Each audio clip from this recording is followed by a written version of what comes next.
What's up, guys? Welcome to the Union Fitness Podcast. I'm Jared. I'm Kurt, and we have our special host over here, Josh. He's going to be jumping in with us today because we're covering all the ranges, talking about lifting from start to finish. I guess can this be applied with applied to regular workouts as well? I think anything. Yeah. This would apply. Like my fiance's a marathon runner. This would definitely apply to what she does. So Yeah, definitely. yeah, I think anything where you have a goal of some sort, yeah. and you got to look at yourself and say, how willing am I to be really good at this, or where do I want to be within this, and then am I going to do it alone? Am I going to get help from other people? So we're going to talk about training partners, having them versus not having them, training alone versus training with people who maybe are holding you back in a sense. Some suck bags. They're out there. You got to watch out. And kind of looking at yourself in the mirror when you wake up in the morning and you're all groggy and you're tired and your dog just wants you to get back in bed because it's snowing outside, and you just look at yourself in the mirror and say, how much do I really want this? Is it as much as you think it is? Or are you just blowing yourself up? Depends in the morning. I'm probably saying nope. Depends on the morning. Let me get coffee first. So I guess we're going to, let's start by, we're going to talk about kind of our experiences where we have fallen in the past and in the present with training with people or training alone. So what have, you typically done? I know since you've been here at Union, like some days you're in here training by yourself, some days you have people around you, but I think you're kind of like a lone wolf when it comes to it. I like training with people more. It's just sometimes my schedule doesn't allow for it. Yeah, because you have like an important job and stuff I like guess, that. Yeah. Not like here at Union Fitness. Right? Like people are relying on you for their health and safety. Some, not all. But so no, you would prefer, if possible, to train with people. Yeah, right? no, I definitely like training. I get more out of training with like training partners than I do training by myself. I think like training by myself is beneficial in a lot of ways. It allows me to like look at my mindset a lot better and be very realistic with myself about the things that I'm lifting, because when you're by yourself, one, you don't have a spot. Sometimes you don't even have safety racks to save you. Sure. And then a lot of times like there's no extrinsic motivation. Like nobody's sitting there yelling at you, helping you get your mind right. It's all on you at that point. Mm-hmm. So, yeah, unfortunately, just because of my schedule, about half the time I train, it's about myself. Okay. But yeah, I don't know. Now, what about like in the past before you came to Union? So, oh boy. Okay, so so I started powerlifting, like wanting to get into it when I was in graduate school, and I got really lucky. I had a group of guys that were in my PT school class with me that got like just as hype and motivated to do it as I did. Mm-hmm. Keep in mind, we were really dumb and didn't really know what we were doing, but we were super motivated, did all we could to become really good, and we all got like 10 times stronger than when we came into it. And we would like either train in my garage. I actually built a home gym. Me and my one roommate built a home gym in our garage. Yeah, just to train. In college. Yeah, in graduate school, Yeah. like balling on a budget. Yeah. So we put a home gym in the house we were renting. I even bolted rings into the ceiling and Oh. stuff. Toothpaste that, and we didn't get charged for it, so it was good. But yeah, so like I had a good group of guys. We'd either go to the school gym or we would go to my garage and train. And it was like you were there when you said you were going to be there. You weren't missing. If you said you were going to miss, we went over and just dragged you out of whatever the heck you were doing. We would study together on purpose so that we could train together. Mm-hmm. And believe it or not, it actually carried over into our studying too, because we would like grind out what we were doing. For sure. And then fast forward a little bit, I'm finishing grad school. I actually moved in with one of my buddies, and he had a gym in his basement. And I was the only person there who was really motivated to train for anything. And so I would train. It was everybody's seen like the dank cement Pittsburgh basements from like 1850, right? So that's what this was. So you mean like every basement's still in Pittsburgh? Yeah. Okay. Yeah, exactly. Okay. So that's I'm new to this whole thing. There was no heat, no AC, so whatever the elements were outside is what it was in that garage. And I never missed a training session, but I would come home from work or whatever rotation I was on in grad school and just get to the grindstone, go down there by myself. I did that for about a year. That was rough. It was definitely a breath of fresh air coming back into a gym for me at least. Now, did you make progress during that time? Yeah, a lot of progress. Like actually, when you were alone? Yeah. So what it allowed me to do actually, I dealt with some chronic hip pain for, oh God, almost 3 years, I'd say. And because I didn't have a lot of training partners like pushing me, kind of, I don't know, it allowed me to kind of dial back a little bit and focus more on that so that I could take care of that issue. So fast forward now, I'm training here. I don't really have that issue anymore. And I think a big part of it is because I trained alone for so long, I could take the step back when I needed to address my issues and progress as I could. Exactly. I think that's one of the benefits of training alone, if you approach it that way. Yeah. I think there are a lot of people who still, like, they're training alone and they're like, it's only me. I can't rely on anybody but myself. Nobody's going to help me. And they're just like, at it every single day. Yeah. Even if they have an issue going on or an injury, and then that doesn't lead you anywhere. Yeah. So it really depends on the individual and their mindset, I think. Yeah, for sure. And I mean, I'm sure I'm just like everybody else, but I definitely have my days where, like, I said, coach wrote a program that said try to hit this. I was not feeling it that day. I'd be like super pissed off at myself because I was feeling like crap. Everything felt heavy. I couldn't move right. And then I just get in my own head about it. I'd have to step away for a little bit. It was bad. You have those days, but it's tough. Yeah. But I think like some of those days are like the best learning opportunities. For sure. There's nobody else to rely on but yourself. And at the end of the day, in this life, like, that's how it is. Like, yeah, you have people to help you, but at the end of the day, it's up to you. And I think, like, when you're training alone, if you can get the right mindset, you have those type of sessions, they can go a long way. But they can get old.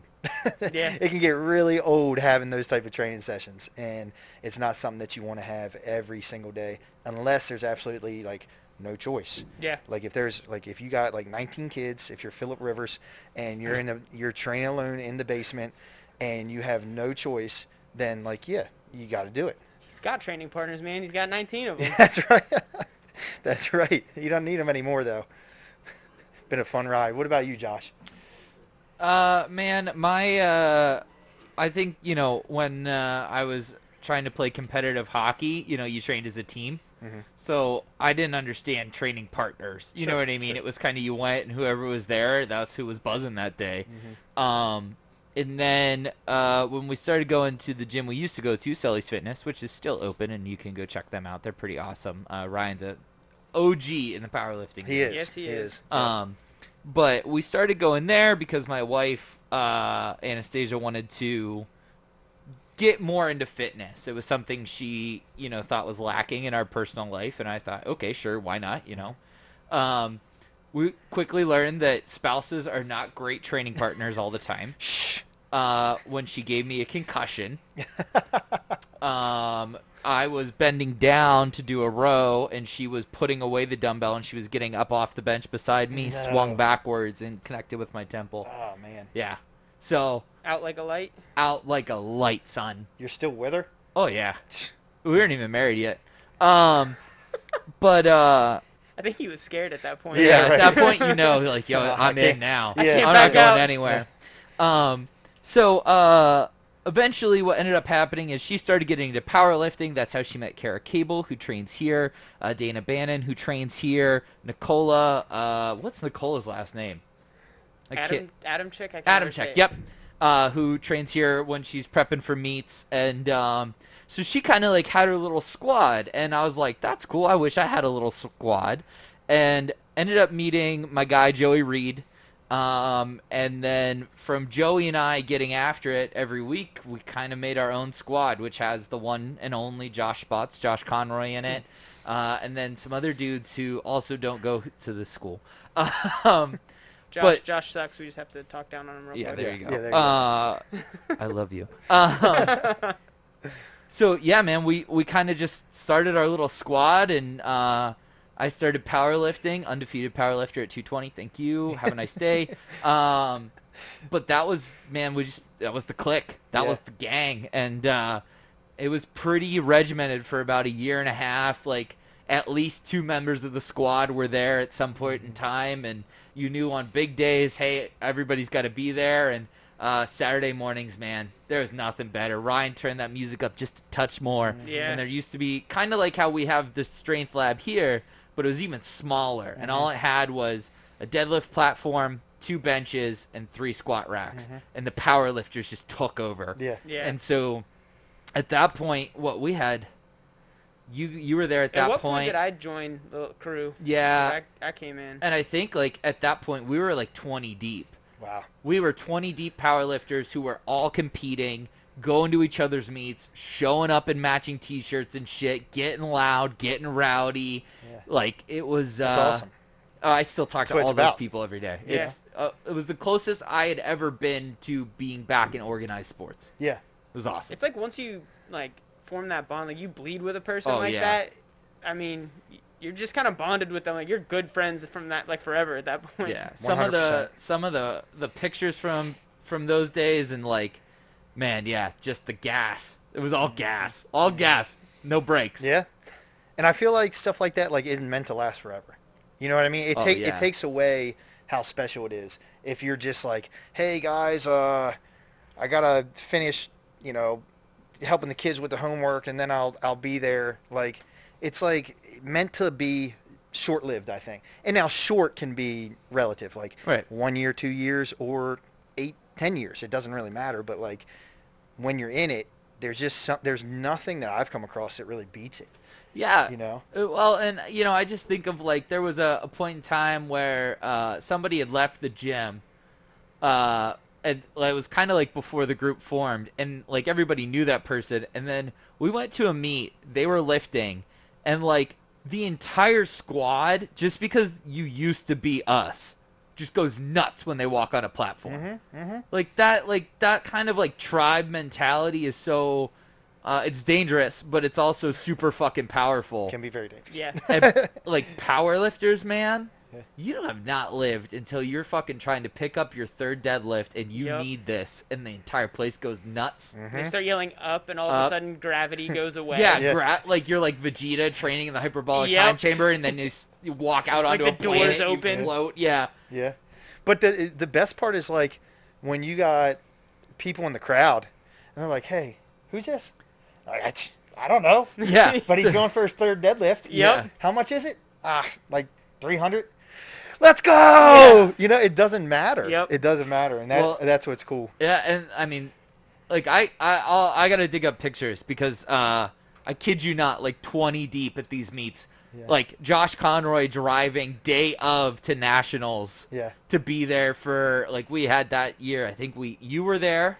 I competed at nationals, but I wasn't lifting at Sellies yet. It was Right. right before I came. It was right before you came, but that nationals, I think we had 10, and they were all our girls. Mm-hmm. And like it was like because What was we that, all like, had that was like matching. 2 years ago. Yeah, Yeah. we had matching 2017, inserts, 2018. matching Vans, matching socks. I mean, we were hard. Yeah. What was funny was after that nationals meet, I knew that they all came in a squad because when I showed up my first day at Sellies, I was like, why are all these people so familiar? Like I've seen them Right, all right. somewhere, and I'm like, I don't know where this could be. Yeah. And then they all said that they were at nationals. I was like, oh, this is weird. Yeah.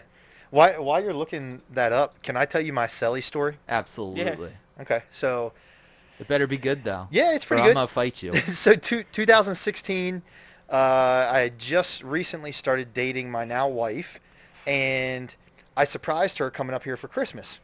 I had tickets to the Ravens and the Steelers game, which was Sunday night, Christmas Day, and we went to Selly's, we went to the game, and then the next morning, we came here because this place had just opened. Mm-hmm. And I was like, oh, man, I've been following Casey for a while. And I was like, I'm going to meet him. I'm going to train there. Walk up here, day after Christmas on a Monday. Place is closed. I was devastated. I was like, I hate him.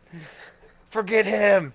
And I'm like, Liz, where can we go? She's like, I'll take you to the place where my sister used to train. And so we go to Selly's, and I'm like, where are we? Where are we? Because, like, I'm not used to, at this time, Yeah. I had never really been in Pittsburgh Yeah. before. So we're like on some back alley, Yeah. and you walk in a special back door. You go up the hill in the back. Yeah, alley, yeah, everything's hills. yeah. So I'm like, man, this is either about to be epic or just, and I hate the word epic, but this is about to be epic or this is about to suck and ruin my trip. So we walk in there, and I had been competing for like 4 years, but somehow I didn't know the name Ryan Selly. And like I was competing in the 198 weight class, so you would think, being in the 198 weight class, I would know who Ryan Selly was because at one time he had the all-time world record total. Right. And So bench press. and too, bench right? press, yeah. So I start looking and I start seeing banners, and I'm like, oh shit, like you used to hold the all-time world record. And he was like, yeah, I did. I was like, awesome. I was like, well, I appreciate you letting me train. I'm preparing for the Arnold. I was doing the XBC finals at the Arnold later that March, and I was the only person back there that was really lifting because I got there kind of early on a Monday. So I'm warming up, and the music, like, you could barely hear it. And my plan was to do like 565 for a triple squatting. And I'm warming up, and at the time I like needed music.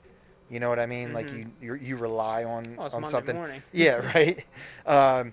And so I get to like 5 plates, something like that. I'm like, hey, Mr. Selly, you know, like I'm being like real polite and everything, like my parents taught me. And I was like, is there any way we could like turn the music up? And Ryan, in typical fashion, was like, you can get some music when you squat 600 pounds. Nice. And I was like, you know, I was a young dude and I was humble, but I was like, okay, I know I don't look like much, but stand by. So I started Stand by, please. so I started putting weights on, and I didn't even know Cody Nygaard then, but in my mind I heard somebody go up, and I was like, it's time. He was probably there. He was there. He was probably there. So so I end up working up to 575. I start putting my wraps on, and all of a sudden I see Selly walk over and turn the music up. And I was like, yeah, you son of a bitch, turn my music up. And I went and I nailed it, and it was one of my favorite sets to this day. And like, there were just guys there that were starting to trickle in who hadn't even started training yet, and I got like 4 dudes spot me. Yep. You know, and I was like, this is awesome. Yeah. This is awesome.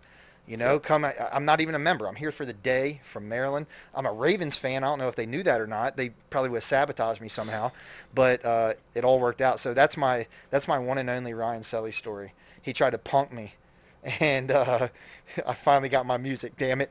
So here's a few of the pictures, and I think, you know, I just want to make sure that these are in here. So there's the squad watching somebody. Yeah. You see Julian peeking back there. There's Dana. A couple other faces you might recognize. Inzer singlets everywhere. Inzer singlet, You guys are matching Inzer singlets sponsored. and shirts. And I'll come back to this one. So there's more of the gang. Oh, that's great. We After even a got big the weight lift. classes on the shirts. Too. Oh yeah. Oh, Names, snap. weight classes. That's that back room. Yep. And that's a Saturday. It was buzzing. Where's everybody's masks? This is well before. You can see the date here is May 2018. There's my beautiful wife, just deep as ass as grass right there. But like, that's the squad, man. Like, that's how deep we would roll to every meet, matching shirts, matching everything. I bet some people hated you all. Oh, they hated us until like they got on the platform and we got just as loud for them. Yeah, And they're like, oh shit. But I think Yeah. to get us back on track, Yes. this picture is Dana Bannon hugging Nicole. Or Nicola. I can't remember whether she hit or missed this lift. But Doesn't this really is, matter, does it? This is what a good training Yeah. partner Exactly. looks like. Yep. This kind of like, just I'm here for you, like hit or miss.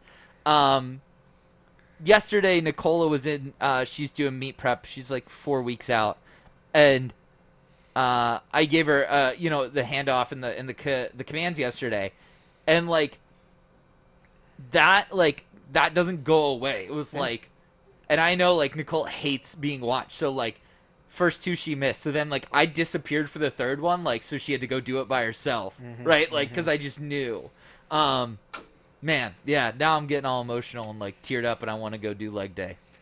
All right, guys. So that's it for today. We're gonna go lift. But yeah, no, I think you're 100% right. And now I would say probably on the flip side, there can be some toxic groups as well. Oh, for sure. Mhm. You know, and I've been fortunate enough to, you know, for the most part, be in some really solid groups. I really have. But part of the reason that I moved up here was because of the group that was here. And, you know, I was training back home, and when I first got into powerlifting, I think it was pretty much myself. I had a training partner at the time, Tyler Bledsoe, and we would sporadically like train together, but it wasn't all the time.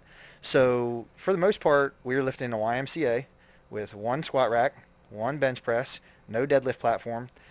Everybody was pissed off because nobody knew what powerlifting was there, right? Yep. And we would just kind of go in and train, and I would say 1 or 2 days out of the week we actually got to train together. And then after a while, some of my other guys started coming in. They were like, "Hey man, like I saw you lifting. Can I jump in?" And I'm like, "Yeah, just come on." And I didn't know really what I was doing at the time. I was in between community college and going to Salisbury, and we were pretty much just training. Like we didn't even start off wanting to really compete. We were just training hard. And pretty soon, like I had a group of guys that was showing up every day, same time, every single day. And it didn't matter what we had going on in life, we were always there.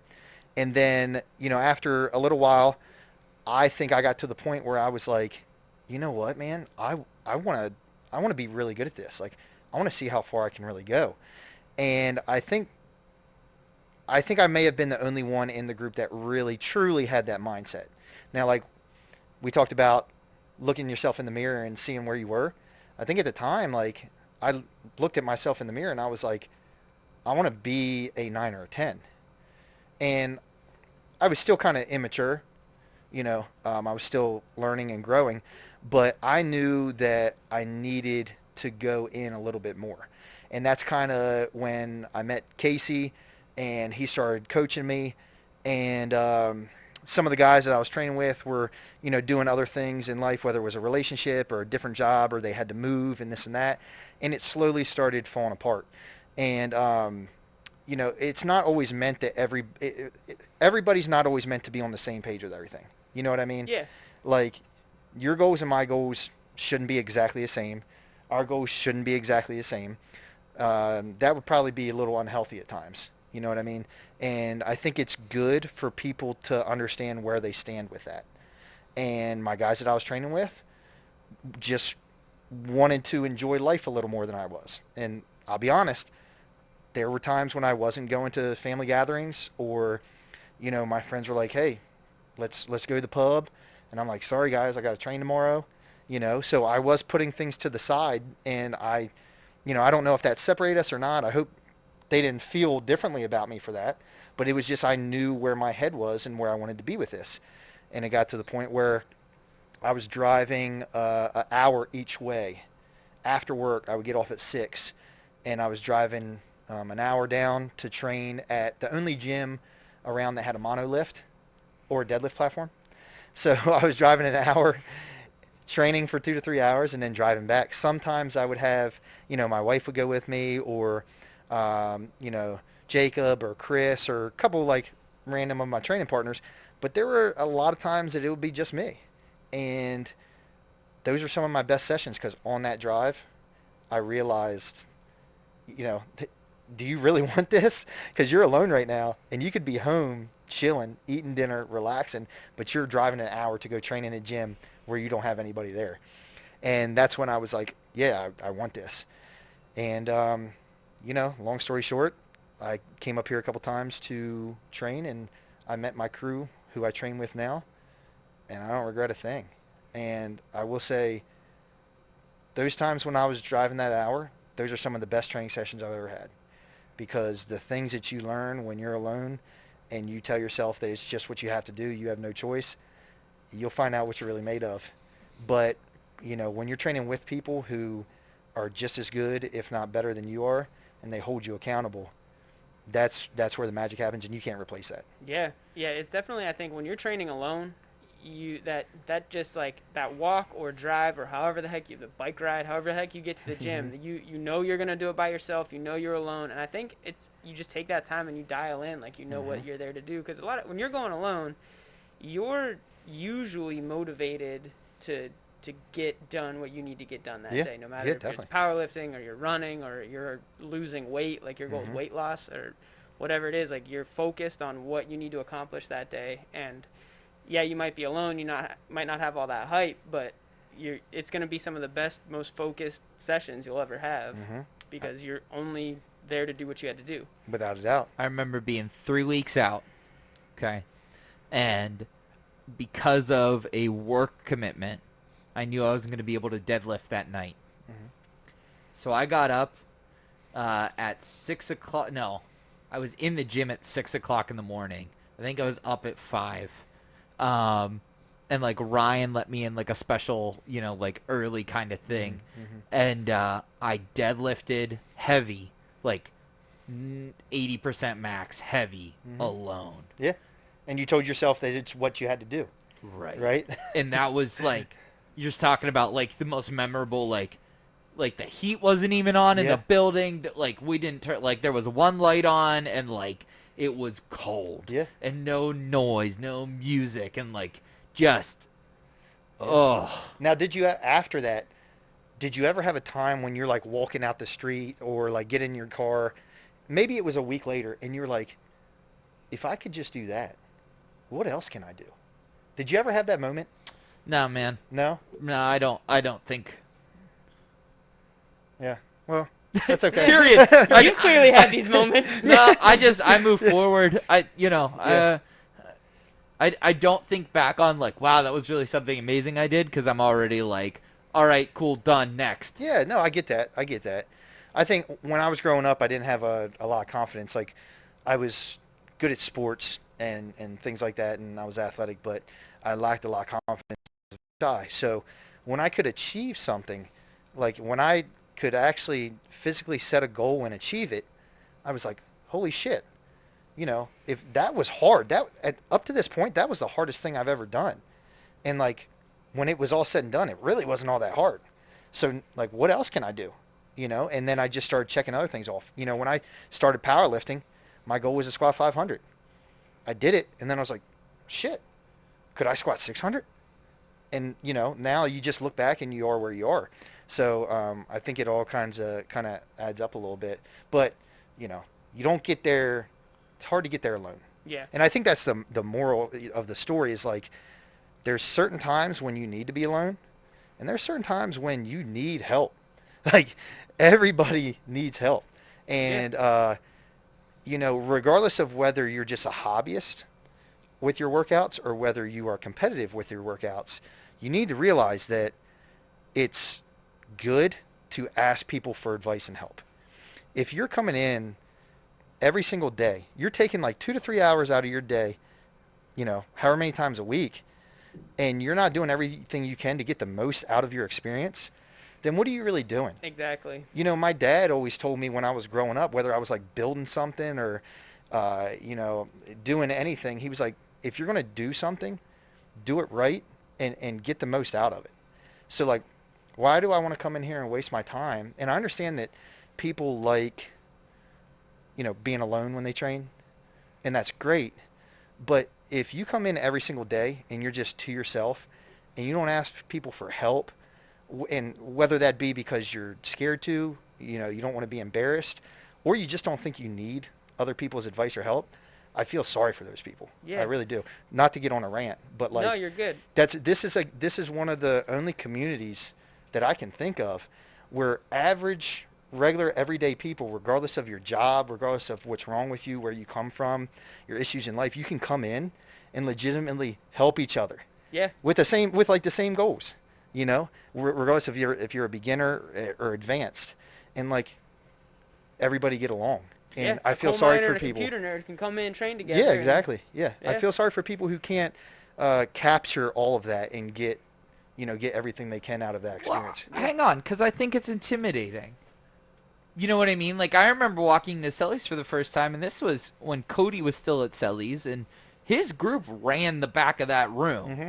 And you felt like you needed to, like, bow and ask for permission just to get in there. And it wasn't that they were trying to be exclusive to people. Mhm. They're just locked in. Right. So, like, how as a newcomer do you get in on that? Because everybody knows it's happening. Yeah. Yeah. And you want to be a part of it, but how do you approach that? How do you walk up and be like, hey, I want to look like you. Hey, I want to do what you're doing. Like, I think it's a really intimidating thing. You know who it comes down to?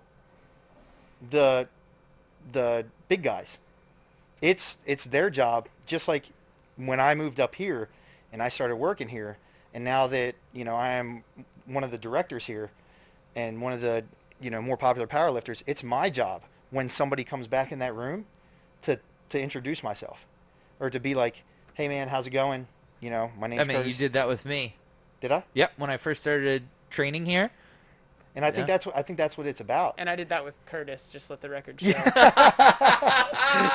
Jared did. He was like, I'm the baddest SOB back here.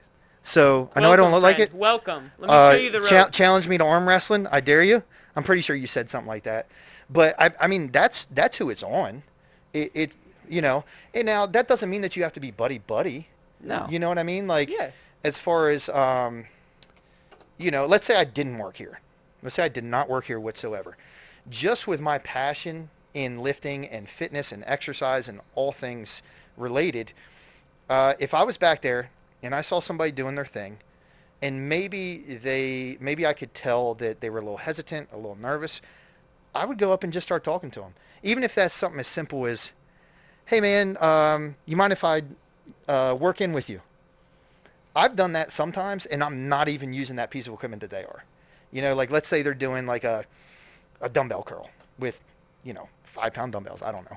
Be like, hey man, you mind if I borrow those dumbbells? And I'll sit there and start doing like lateral raises. You know what I mean? Just to let them see that, dude, we're on the same level.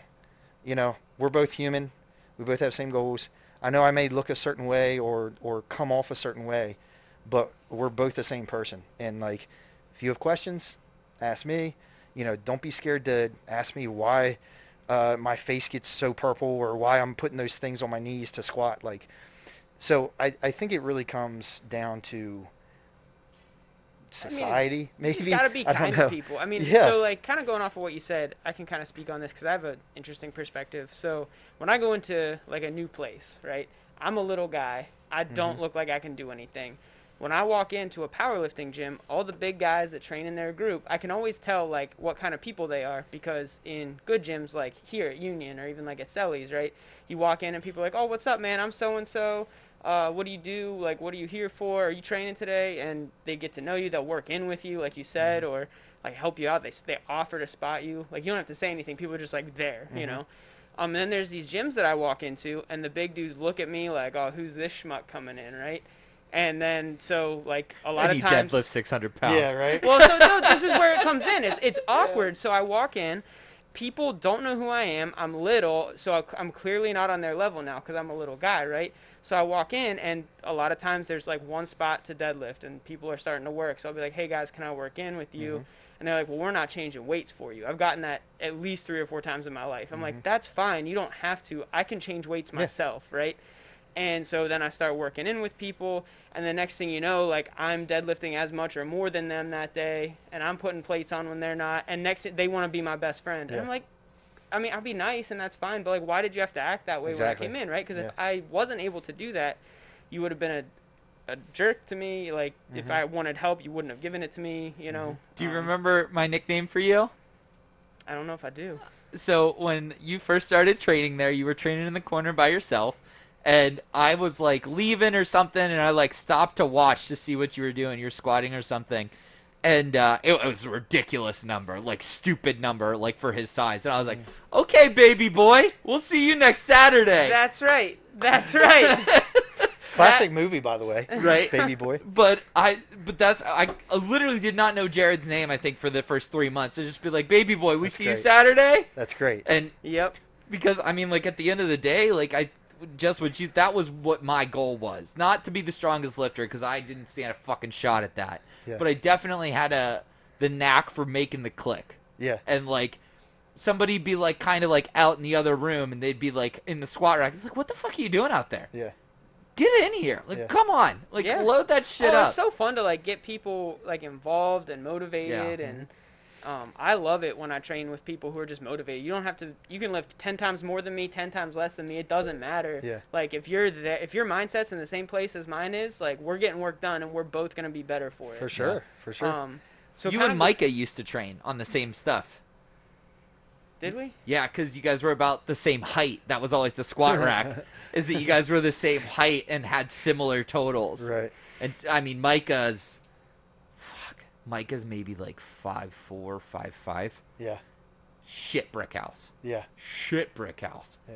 Not an ounce of fat on him. I think it would be brick shit house, but No. oh, You got to meet Micah. He's a shit brick house. He is Okay. a shit who's a brick house. That's, Okay, got You can still like make blocks out of it and dry it'll. Yeah. Got you. No, I mean, going back to all this, I think it comes down to everybody, right? Yeah. Like, if you think about it, when we were growing up, when you went to kindergarten, I was terrified of kindergarten. I was more terrified of kindergarten than I have been anything else in my life. And guess what? We made friends, and we talked to people, and people talked to us. Now, like, I don't see how going into a weight room is really all that different. You would think, in theory, as adults who we've all experienced different hard challenges and things like that, it shouldn't be that big of a deal to have somebody new walk into the gym and, like, not have a stick up your ass about them being in the gym. Yeah. You know what I mean? Yeah, Like, they came in for a reason. yeah, I think that I think if there is a reason that people act like that, like when you came in and started deadlifting, there's a level of intimidation that they were obviously feeling. I think a lot of it just comes down to people's pride, and I think so. Yep, I yep. think that makes people jerks, right? They're prideful, and I think that also a lot of times forces people to train by themselves, right? It's Yeah. not that they don't want to get better, but they're too prideful to put themselves out there in the open with other people with the same mentality, that they isolate themselves and train by themselves. That's not everybody that trains alone, Sure. but I think that's definitely a solid group of people that does that, because it's hard to open up and be vulnerable when, like, you're prideful about how much you lift or what your form looks like or whatever. I think that's a very good point. Yeah. Also, I want to touch on this since we didn't earlier. If you train with a group of people, how are you able to identify the difference between training with a good group of training partners and training with a toxic group or a group that's maybe holding you back from where you need to be? Because they look the same when you're inside of them. For sure. And a lot of them can be the same size, like visually, like you won't even be able to tell sometimes. I think it's like with any relationship. I mean, I understand there's some people who aren't going to be able to understand the aspects that are good for you or that aren't good for you. But, like, if you are feeling some type of way, it's either because it's how they are acting towards you or how you are perceiving it. Now, when I first started getting coached by Casey, up until that point, and I had great coaches when I was growing up in sports, but up until that point, I never had anybody that was as hard on me as he was on me. Now, at the time, I wasn't mature enough to really understand what it was coming from, but as I stuck with it and as I got to know him, I knew that it was because he saw what I was capable of, and, you know, he was being hard on me because he wanted the most for me, right? Now, like, there were times when I was training with my guys back home that I think, you know, I hate to say this, but now that I'm mature and grown, I think I may have been hard on them just because, you know, I thought that I was the alpha in the group, you know, and I've never said that out loud. And we all know you're a beta. Right. We all know that, right? But, you know, I was like, okay, I'm the one who started powerlifting in this gym and in this town, in my eyes. And, you know, if you come in here, you gotta kind of match up to what I think and what I do. And I don't think I was always like that, but there were times when I showed that. So, like, maybe I was the toxic one. You know what I mean? But, you know, if your people aren't building you up, I know that sounds cliche, but if every single person in that group, if their goal is not to build you up and make you better, then, you know, they're not doing what's best for you. Like, if I asked every single guy in my group, you know, what do you want out of me? And they're going to be like, well, you know, we expect you to come here and help us, but we want you to be better than us.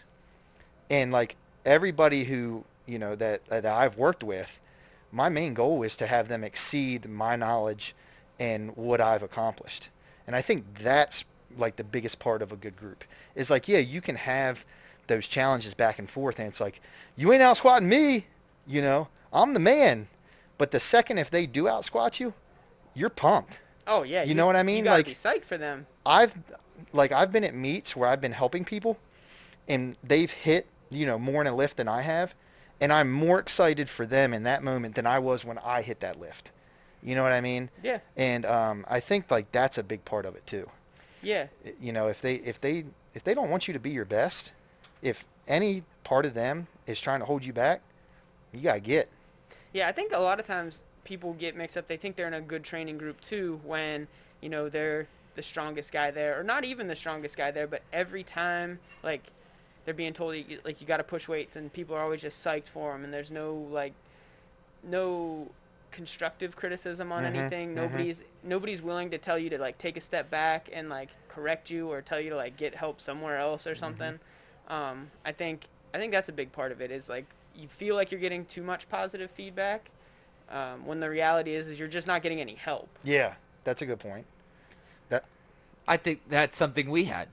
We did not have it was all gas. There was no, like, hey, man, like, why don't you kind of, like, lower the bar pad? It was just like, all right, next, let's go. There was no education to it until we started to really grow out and, like, you got involved. And then, obviously, we became so big that, like, somebody like Julian was, like, hanging around the outskirts maybe of the group, but, like, Julian's very, very meticulous and would, like, watch things and be like, hey, I actually noticed you're a little bit lower on that third bench rep. Like, just make sure you're in your groove or something. You know what I mean? I think that's, as much as, yeah, I think it's huge that you need to have people inside your group, you also can't be so, and I think this is kind of what you were alluding to, you can't be so outwardly toxic and loud.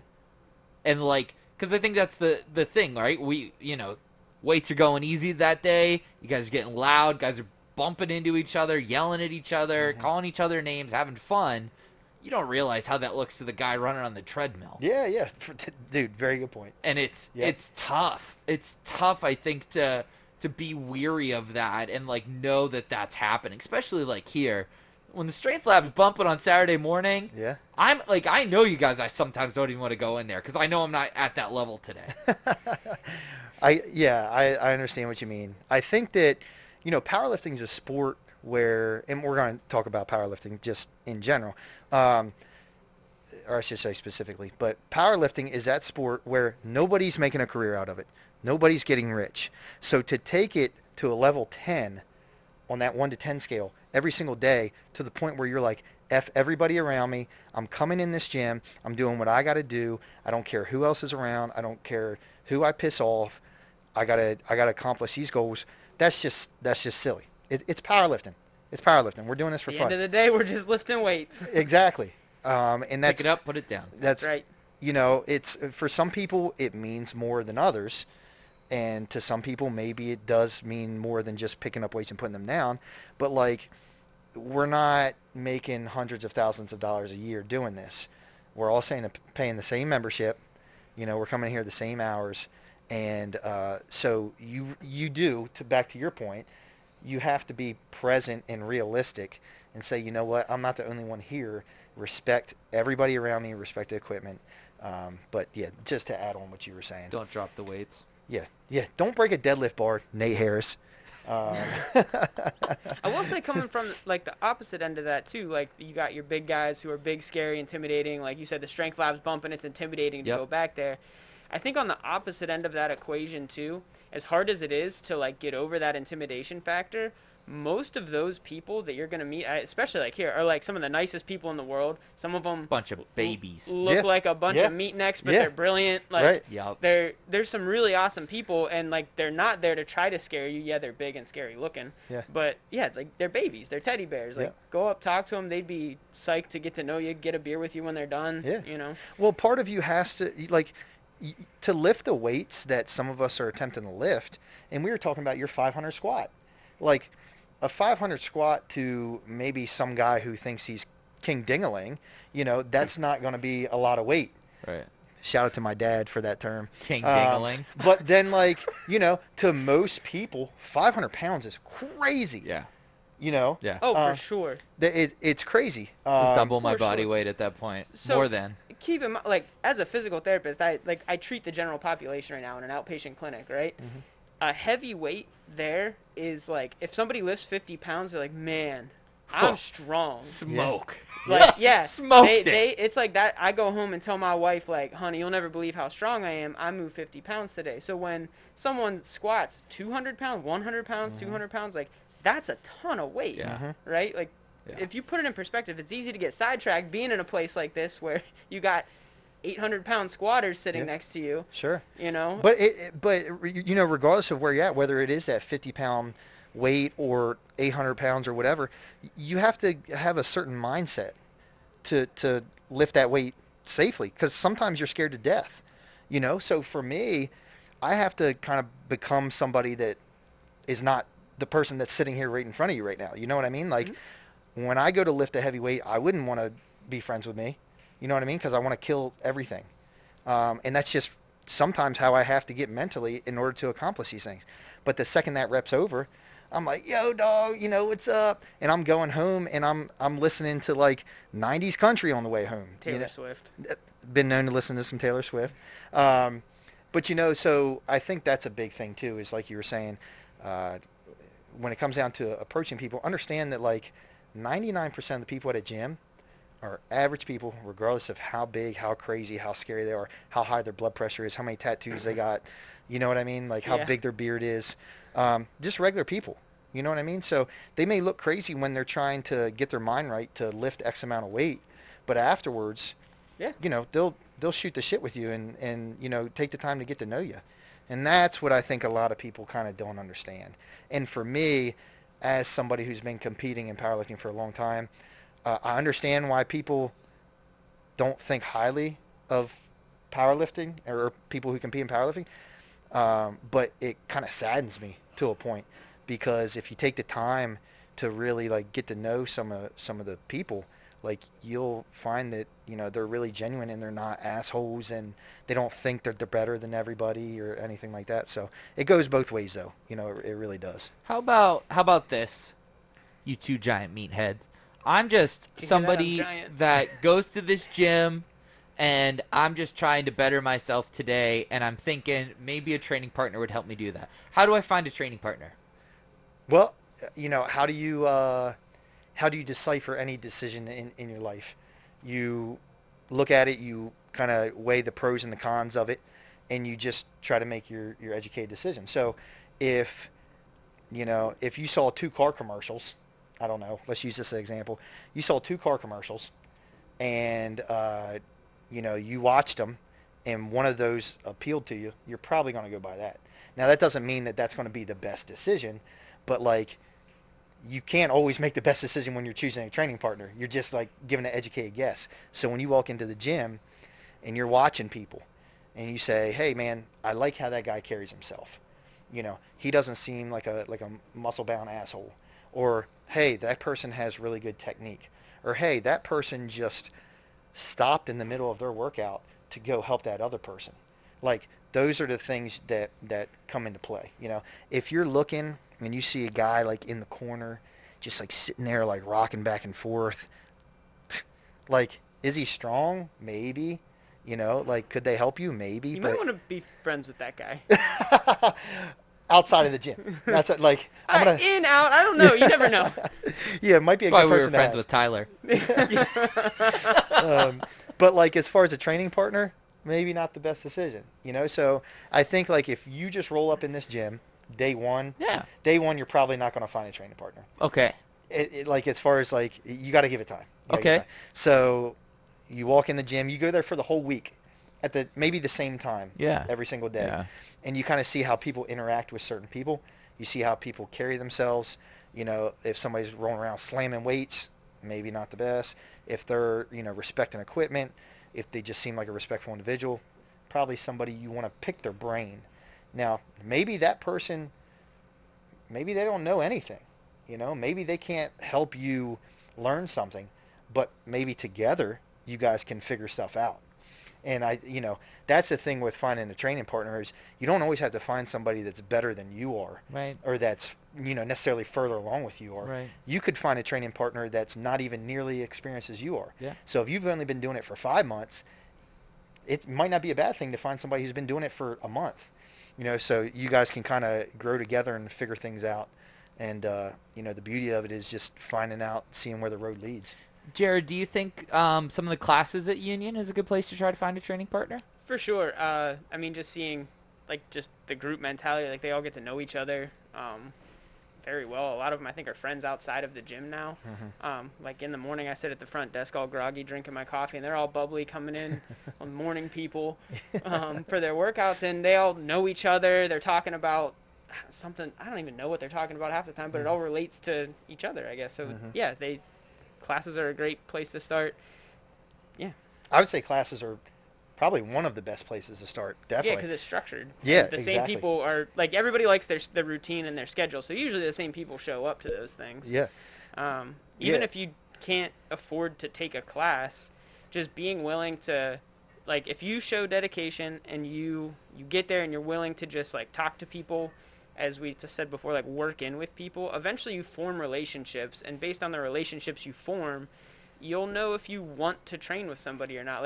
For example, that's why I started training with Conroy, right? We went, at the same times at Selly's, and I ended up really liking, where his head was. We had the same mentality for a lot of things, but we were also, really willing to help each other. We barely knew each other at the time, and he's, giving me feedback on what he thinks I need to do, and vice versa. And I was like, I like training with this guy, so I start to show up at the same times he shows up, or I'll ask him when he's coming next, and then next thing you know, we're training partners. And we still train together as much as possible here. I can't stress enough that exact way that Jared just said it is exactly how easy it is. And what Curtis said, ask somebody for a spot. It's the easiest way to become their training partner. Dude, talk about a lost art. Yeah. A lost art is asking somebody for a spot. Yep. You know what I mean? And I understand with everything going on in the world right now that, keeping your distance and things like that is necessary. But, there is no better way to meet somebody. Or ask somebody if they need a spot. Yeah, exactly. Yep. Goes two ways. Man, put your ego to the side. You know what I mean? I would much rather have a spot from somebody I don't know than to drop X amount of weight across my neck. Yeah. You know what I mean? Absolutely. It's as simple as that. So, yeah, asking people for a spot, say excuse me if you walk in front of them. Ask to work in with Ask someone. to work in, yeah. It's great, too. Yeah, I think I actually talked to Farouk, is one of the main guys on the pit powerlifting team. And I asked him one day. Too. Very strong, very strong. Isn't Farouk a little old to be on a college powerlifting team? He might be. I mean, him and Bradshaw were running it in the 90s. So I'm gonna ask him next time. Okay. But no, I asked Farouk one time. I was like, "Hey, man, why don't you guys train together? Why don't you guys share the same piece of equipment? All four of you are squatting, and you're all squatting in a different location." And he was like, "Yeah, that's a good point. A lot of times it's because all of us have a different coach, and a lot of us have somebody different doing our programming, so we want to do our own thing." And I was like, "Dude, I understand, but I think that's the silliest thing I've ever heard. Yeah. You guys are in college. You should be you're a team. First of all, Be attached at the hip. Could you imagine if a professional team was like, all right, man, I'm going to go do my drills over here. You go do your drills over there. And, at the end of practice, we'll just talk about it. How silly is that? Yeah. You know what I mean? So, and I think a lot of it is, modern powerlifting or maybe social media. Social media, I think. Social media, you see a lot of just, one person doing their thing, right? You rarely see groups of people working together and helping each other. So I don't know if that has something to do with it, but I was, to sum it all up, I was like, you guys would be able to help each other so much more if you all just took your programs, if they were printed, which they're not, take your programs, put them in a pile, rip them up and throw them in the trash and say, hey, we're all going to squat together, because we have these things called mono lifts that are adjustable. So regardless of if you're 6'5" or 5'6", 5'7". 5'7". Thank you. Yeah, you can train together, you can squat together, and you figure it out along the way. I can't think of occasionally, and I mean rarest occasion. Joey and I were always on the same program, but that was because I just followed whatever he did because I didn't care. Yeah. But I can't think of ever working out in a group where we all had the same program. Yeah, Everybody's that's a doing good- something different. Yeah. And even if it's you're squatting and then I'm front squatting, Like, it's just, okay, so take a couple plates off, asshole. Yeah, that yeah, is like true. exactly. Just move weights Yeah. around. Yeah. Like I squat with Conroy sometimes. He's taller than me and he squats more than me. He is more than you. Have you heard like, about- I mean, come on. Have like, you heard about his coach? No. No? No. His Tell me coach about is this a guy. clown. Okay. Giant clown. Meathead turns purple because he's got high blood pressure. Josh's coach, everyone. Yeah. Back to kind of what we were saying. The group of guys that I train with, Casey, Cody, Joe, John, occasionally Steve Bucelli, Steve, I'm sorry. We train together, and over the summer when, we all started to go to Area 51 to train, and none of us had a program at the time. None of us were really doing a meet. I knew that I was planning on doing a meet, but I wasn't in a meet prep. And we sat down, and we were like, all right, guys, what are we doing? What are we doing today? And we made a decision right there. You know what I mean? Like, we never walked through the doors and knew exactly what we were doing. That is exactly what I did with my friends in grad school who I trained with. We would come through the doors and we'd be like, what do we want to do today? And then that's what we did. Dude, that's a beautiful thing. Mhm. So, like, yeah, I understand for different purposes people will be on different programs because everybody's different, I said different like 4 times. But there's something beautiful about walking into the gym, looking at your boys that you're going to train with and being like, what are we doing today? And you guys figure it out. I think there needs to be more of that, without a doubt. Because, there's no 2 ways to skin a cat. You don't have to do things this way just because it's written on paper. If you change your game plan for a couple days, it's not going to take away from what you're trying to accomplish. It might add to.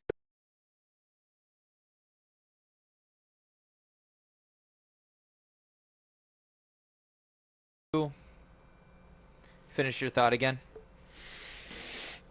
I think that there is, it's just good to not necessarily have a specific program sometimes.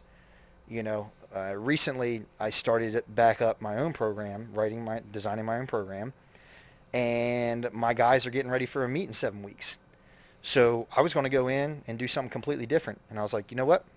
I'm working in. Totally off plan. But it's just what you need to do sometimes. Well, and I think too, just watching Enzo, who listens. His real name is, I think, Lawrence. No, it's Lawrence. But he was kind of like the Papa Bear of the clique, and I'll never forget. Joey and I would lay on the ground to do skull crushers with dumbbells. And then the one day he walked in and he did it with the barbell. Mm-hmm. And then he started, curling with the barbell. And that blew everybody's mind. But, he learned that from somebody who wasn't doing the same programming as him. Yeah. That kind of stuff, is so cool, when you don't have the same program. And, box squats was something that we never would have dreamed of doing. Mm-hmm. And then Conroy had it programmed for him. So then we all started doing it. You know what I mean? It's just And now my coach has me doing these Cossack box squats. They're horrible. Nice. I can barely do one plate on that safety squat bar. It's miserable. Miserable, but that's awesome. All right? Yeah, so says you. Thanks, Rob.